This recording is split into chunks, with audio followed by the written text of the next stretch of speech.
Hey, Justin, good to see you. Good to see you, Bob. Thanks for having me. I feel like we've been seeing a lot of each other lately, encountering each other on various recordings and other things lately. Yeah, But it's I'm always good to sorry. see you. That's not fair to anyone. I No, sincerely not at all. apologize for that. You can Plus, you're commiserate with taking my you're wife. I'll give you her number. plus you're taking away half my podcast audience with your new podcast. I would say that my audience consists mostly to date of my mother. So that's not true. Actually, Your wife does not listen. no, not yet. Not yet. I think she will, though. I think she will. Wait for a long car trip. No, that's not true. The nice thing about having people in the legal tech industry who other people are interested in, not me, but at Walters or Patrick, we just mentioned, is people tune in to hear them talk. So that's why sometimes Yeah. I do Uh, get some listens. But yeah, it's been really fun. So yeah. No. Anyways, on it. I've yeah, actually only listened to one so far, but you know which one I listened to, yeah. because it Well, came up in conversation. I'm very honored, and I've always wanted to be the Bob Ambrogi of my generation. So if that gets me one step closer, then I'll take Yeah, it. I think the older generations need somebody like me, but. That's right, yeah. You are the Bob Ambrogi of my generation. I'm sorry, that was probably rude, actually, so never mind. Not at all. All right. Anyway, we're not here to talk about podcasts, but we're here to talk about file read today. And I know we chatted a little bit about it before, but I wonder if you can kind of give me the background on what is file read, what's the problem it addresses, why does it exist? Sure. Yeah, so Fileread was started by a few people a few years ago who were looking to find an application for generative AI and found the law. Of course, there's a lot of tools like that now, but the niche where we focus right now is inside Relativity. So Relativity has an app marketplace, and we're an application that allows users to ask natural language questions of their documents. Fileread then drafts a memo in response and cites to all the documents that it utilizes to draft that memo. We did recently release a standalone platform as well where you can do similar type work, but for today's purposes, I'm really going to focus on the Relativity application. All right. Well, maybe sometime we can get back together. You can tell me about the other one. Sure, sure. So obviously Relativity is a leading eDiscovery platform. It has certain AI capabilities of its own. Why would a Relativity user want to be using file read within Relativity? We're the Q&A option within Relativity. So Relativity itself as a company obviously makes a lot of AI tools for tagging. TAR is a word you'll hear a lot. There's Relativity Air is a big tool for them, which some of your listeners may be familiar with. But a lot of these are tools that involve training on a data set or automatic tagging. We're really kind of a step before that. Like, you get in a million documents and you want to just ask a question like, who are the key people in this case? Or can I have a chronology of the key facts? We actually did a webinar recently, a user webinar with a couple of users, and they talked about how they use FileRead before. So they find a lot of success using the tools in conjunction. So FileRead lets you really quickly find the key documents you might want to train on or figure out like what's in this data set or what's missing from this data set before you even get to that AI assisted tagging step. So in eDiscovery jargon, is this for early case assessment? Yeah, that we are finding that's a really big use case, actually. There are some other interesting ones I can talk about, but ECA, as they call it in the biz, is certainly a big one. In fact, that's one of the main reasons we released this standalone platform, is we had some in-house departments saying to us, hey, we'd like to be able to just look at a million documents before incurring discovery costs, review costs. If we get sued, and we'd like to just be able to ask, did we actually send an inappropriate email? Can we find that out right away before litigation? Just we know right away, okay, yeah, we need to settle this. And so FileRead's standalone platform is an option there. How long has the company been in business, and have you raised any money? Yeah, so the company is chugging along since 2022 on a $6 million seed. I do think we'll be raising again soon, maybe imminently, certainly by the end of the year, but that's got the company to this point, but we're starting to grow and we'd like to expand into other areas of Gen AI with our platform. It's obviously a very crowded space, so we need to raise to go bigger and faster. So what's best? Do you want to dive into show and Sure, tell yeah. time? Yeah, let's do it. So I'm showing you a relativity instance right now. This is Rel 1, the newest and fanciest relativity.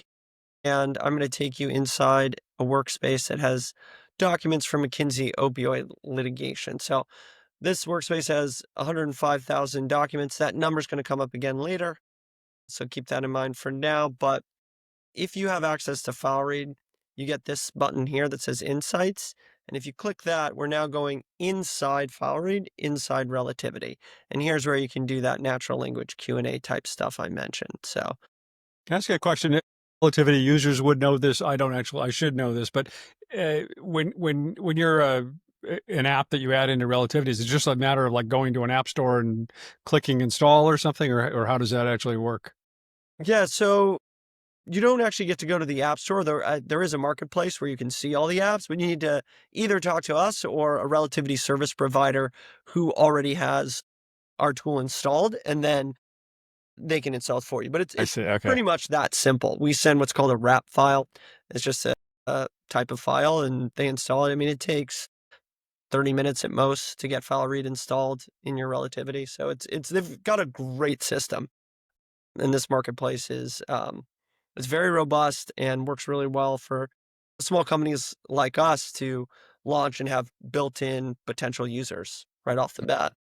Okay. So anyway, what are we looking at? So I mentioned you can come in and I can ask a very general question like, tell me about the people in the case. So here I wrote, create a fact memo about the key executives at Purdue. This is the prompt I gave. And Fileread will go through and it'll write a memo and it'll say, okay, there's John Stewart. He was the CEO, Michael Friedman, Craig Landau. And for each of them, it's giving information, their role in tenure, their responsibilities. And you can see here, there's these footnotes like succeeded Michael Friedman. If I click that footnote, it then opens up this pane over here where I can see not just the documents that support that statement, but also the key parts of the document. If you want to drill even deeper, you can actually click that eye icon. It'll then take you into Relativity. So we're going back into Relativity's document reviewer. And then when it loads, we'll actually go directly to the key part or parts within the document. So transitioning from Michael Friedman to John Stewart. The point here is, in a 10-page email, it's a little bit helpful, but if you've got 300-page transcripts and Fileread's found something relevant in there, it's really helpful that Fileread will take you to the exact relevant portion of the document. Yeah. So one thing I'll say, which I think is helpful, I like to say in demos is, broadly speaking, you can ask two types of questions here. And then I'm about to complicate it further, but you can ask very general questions like this, like, tell me about the key people in this case, or give me a chronology, or depot prep common use case. I can say, create a fact memo about this person. So here I picked a McKinsey partner, and you'll see why in a minute, but the product goes through and it says, okay, here's this person's role at McKinsey, leadership and mentoring, and all the sites there. So I could download this memo with all the attachments, give it to a partner. I've got that general information, but I can also ask another type of question with Fileread, and are there any documents that contradict his claim made at deposition that he had no knowledge regarding the deletion of documents? And of course, prop all deleted. I cherry picked this one. This person was involved in spoliation. But the point is, you've really got, broadly speaking, two categories of questions you can ask. One, very general, summarize this thing, give me a chronology of this theme. And then on the opposite end of the spectrum, you can ask for something very specific. Is there any document that says A, B, or C? And everything here that is generating is being generated directly from the corpus of documents you're working with, not any outside sources or outside research. Yeah, exactly. And funny, I did a demo for a firm earlier today, and I got that exact same question, which was also to their second question, which is, how do you deal with hallucinations, right? So yes, we use containerized private LLMs for each customer. So it's not being trained or looking on any outside documents, but we also use this citations engine to prevent hallucination. So I mentioned earlier that you have all these sites. What's actually happening is, under the hood, when you ask a question, it's an iterative process where we run this citations engine again and again, and we're deleting and editing the memo if it can't find support within the documents. And so what's cool about that is it's not only preventing hallucinations, but it's allowing you to ask questions and be told that information is not there. So I'll give you an example here. So I asked this question knowing this information's not in the documents. I said, create a fact memo about the amount of opioids sold by state by year. And I know that information's not in the documents. And in fact, Fileread comes back and right away says none of the provided documents include specific quantitative data about the amount of opioids sold by state. So I asked for a fact memo, so the product still tries to get whatever sales information it can, but it ultimately concludes the provided documents do not contain the requested metric of amount of opioids sold by state by year. So, um, a really essential part of the tool that it not just, gives you answers when you're looking for them, but also doesn't invent them, but tells you when they're not there. And instead of asking for a fact memo, you could have just directly asked the question, right? Yeah, exactly. So right down here, it's where you ask questions. So I've got this Q&A button selected right now. So I could just say, what is the amount of, and it would give me an answer and it would be very Yeah. succinct. We Yeah. recommend customers use these buttons, create a chronology about or create a fact memo about, because we've done some work under the hood, mostly prompt engineering, to be honest. It's so that we format longer responses, give more robust responses. So we find most of the time customers are actually asking for fact memos or chronologies. But yes, certainly if you just want a straight answer, it's easier just to use the Q&A button and ask it straightforward. Yeah. Okay. Cool. Yeah. So I did mention, two types of questions, very broad and summarize this theme or this person, and then you could say like, is there any document? What that left out and what that leaves out in, as far as I'm aware, all these tools are exhaustive questions. You can't ask a question like, tell me every time someone at McKinsey talked to someone at Purdue. And that was a real drawback for our customers because during discovery, you still want comprehensive and exhaustiveness. So we just released an alternative search option that does give you that exhaustiveness. So when you go to create one of these topics on the left-hand side, we call these insight topics, you get to select two different options. So previously they all were this, and that's kind of the semantic search. It looks like ChatGPT, what you're used to. Very good at summarizing, very good at finding hot docs, not so good at exhaustiveness. But now we've released this deep search agent. We think we're first to market with this functionality, but essentially what it does is allow you to ask questions and get comprehensive answers back. So, for example, I can ask, let's go to one of my examples. I was playing around with it earlier, but I can say, create a list of all McKinsey emails who communicated with anyone at Purdue. So this is a new type of question. It's not something you can do with other tools. This is unique to Fileread, and Fileread actually give you that comprehensive set of all of these email addresses that communicated with Purdue. So it's not just a summary or a question like, did anyone at McKinsey talk to someone at Purdue? But I can actually go across all the documents and the metadata as well and say, give me a complete list. So it's really, we call that deep search, but it really just depends on the type of question that the user has, which one they should use. Interesting. Yeah, I analogize it. I don't know if this is getting far afield from the demo, but we charge by the document, not by how many questions you ask, which I know some other tools work that way. So, I tell users, treat it like legal research. Don't just ask a question and assume you've got all the answers. Use deep search, use Q&A, come at it from different angles, and then you'll really feel like you have a holistic view of the documents and issues in the case. Is there do you find that users what's the word I'm trying to think of, switch a lot between Relativity's capabilities and Fileread's capabilities? I mean, I could see maybe somebody gets this list that you just generated of email addresses, and then maybe they want to flip over to I don't know, perform some kind of a search of a particular, look for particular, emails from a particular person or some kind of a communications timeline or Yes. something. I don't know. Yes. Yeah, so that gets Yeah. into the functionality I was gonna cover next, and you're absolutely right. We try to design the tool so that it works within a flow of using relativity, and it's getting used by users in a couple different ways. One I mentioned earlier, this idea of like, let me find documents, then let me use relativity error.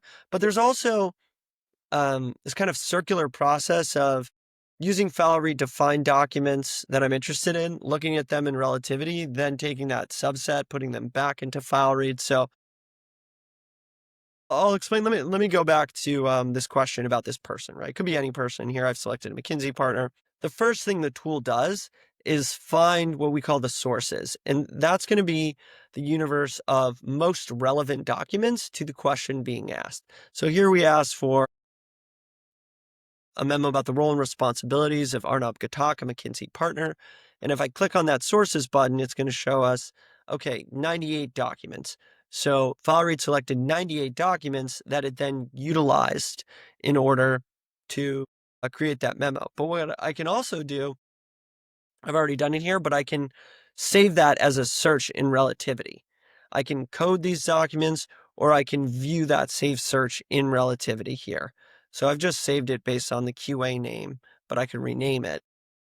But then what I'm able to do is either review them, or I can go back into Fileread, and what I've been showing you so far are topics against all the documents. But I can actually, when I create a topic, if I can get this open here, when I create a topic, I can select any saved search within relativity. So here are some various saved searches. Like I made one of just all the emails that had the name Arnab in it. I could also take that same saved search that I just made and create a topic out of that. So it allows you to narrow down using relativity and Fileread. So I can start with a broad question, then save that as a search within relativity, look at those documents, or take them back into Fileread. Now it's just a subset of documents, 100, 200 documents, ask another question, then go back into relativity with those documents and tag those, do whatever with them, or use them to train on RelAir. So that's a very common workflow. It's designed to enable that workflow. The other one, which we didn't design for, but it turns out customers are using it for, is to batch out review thematically. So, I mentioned these sources. You get 100, 200 documents, but you could ask questions about different people or different topics, save those as a search, then hand them out to first level reviewers. So we do have at least one firm, maybe others are doing, but I know for a fact one is where they're using questions to then save searches and then batch them out thematically, because that's a way to make review more efficient. Just have a user focus on this person or this topic. Mm-hmm. Certainly a lot of different ways it's getting utilized with the normal review process. And we say, by the way, like, this does not replace first level review. This is a way to quickly find things. It's got a lot of use cases. It can help you answer discovery. It can help you find out what's missing in a production quickly, but you still have to do first level review, and the two are designed to work together. Yeah.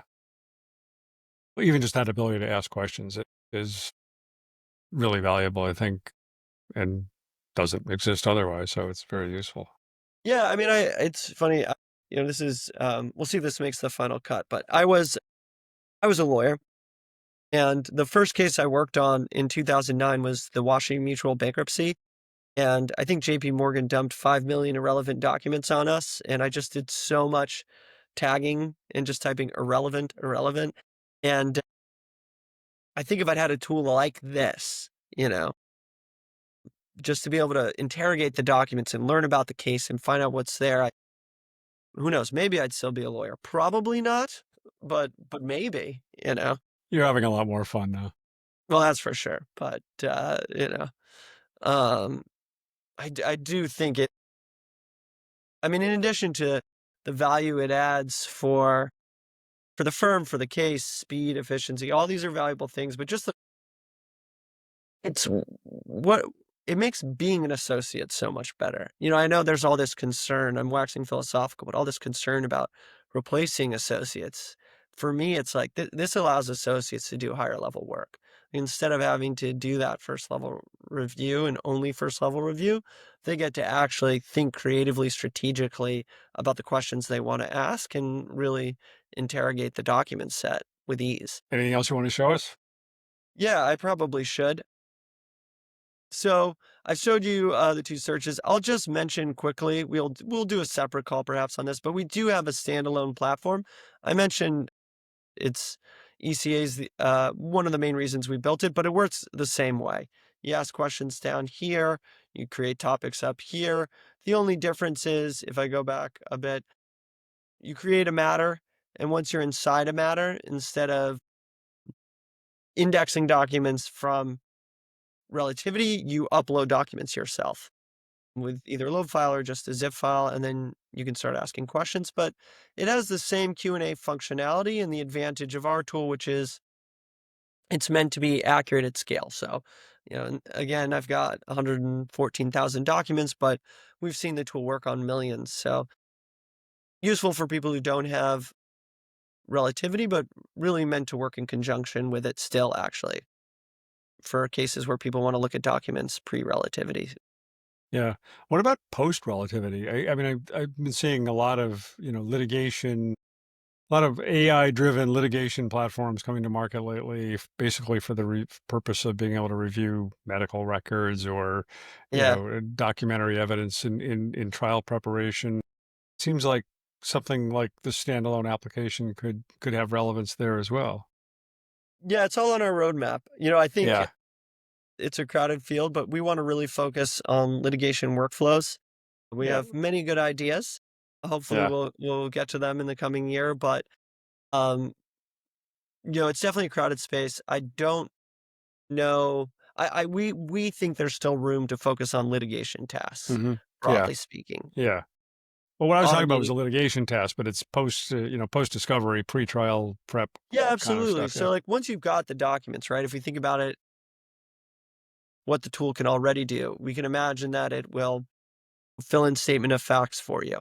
You upload your statement of facts, we fill it in, or answer interrogatories for you, or tell you if the opposing side has deficiencies in their production and what they promised to produce versus what they actually produce. So right now, we're really trying to nail the basics. I mean, we've got the biggest thing our customers asked for was some way to get an exhaustive result, and that's why we released deep search. The next step, one of the main next steps is extractions. A lot of tools have that, but we feel that's kind of one of the basics we need to have, which is, got a document, give me the 5 things out of it out of these 100 documents, extract 5 things and build me a table. So we're working on that, but the goal with next year is to really turn to litigation workflows and some of the things I mentioned. Yeah. So you said you price this by the document. So is that basically just the size of the corpus? I mean, if I have 10,000 documents in my corpus, it's going to cost me Well, usually X we give a times. deal, Bob. I don't want you to feel like you have to pay the rack price. Let me be clear. I would expect No, that. I would expect that. yeah, no, yeah. So yeah, it's based. We try to be very competitive with our pricing. I mean, I'll say that I won't give numbers on the call, but Yeah. if people want numbers, reach out to me. I'll give them to you. But yeah, But it's um, that simple. It's number of yeah, documents times whatever the price is, and yep, that's the price. And is that's that it. for as long? Is there a time limit on that? Yeah, so we have 2 User. models. Yeah, so one is per year and one is per month. So generally, if you want to do an annual commit, talk to us. Monthly, we have a number of service providers who are licensed resellers of Fileread, and we've given them monthly pricing. So I try to keep it separate so that we're not competing with the service providers out there selling Fileread. They get to do it monthly. I think that's better for people who want to try it or people who have smaller cases, people who only want documents in there for a short amount of time. Then if you want a deal for the whole firm, where you want to use it on all your cases, better to talk to us and do some type of annual license. And is that by the seat also the pricing, or is it No, just by the doc. You can have as many people as you want, ask as many questions as you want. It's pretty so more by the straightforward. case, by the matter? Not even by the case by the matter, Yeah. actually. It's across Yeah. the whole firm. Yeah. Interesting. We do have firms where it's ends up being basically by the matter because they use relativity on some cases, not others, or it's by partner. It depends, but we don't care. As long as we want to keep it simple, we need to, hit our costs, and so we have a Yeah. per doc price, but however you use it, it's up to you. Yeah. All right. Anything else you want to show? No, I think that covers it. I probably forgot something critical and important, but, Oh, ho we can hopefully cover it next whoever's time. Next watching time this we and talk. screaming at the screen right now, like, "You didn't say this basic thing," just email me, and I will Yeah. tell you. Well, Yeah. that's the whole idea, is to entice people to want to email you Yeah, and that makes learn sense. more Yeah. about what you're doing, right? So, Yeah. how do people find out more who are watching this right now? I would say justin@fileread.com or, info@fileread.com. Whatever's easier for you to remember. Just reach out, and we'll get your questions answered. You can also go to our website, fileread.com. There's more information on there. Well, Justin, thanks a lot. This is really interesting. It looks great. Yeah. And I really appreciate your sharing this demo today. Yeah, thanks. Thanks so much for your time, Bob. Good to see you. Yeah, good to see you.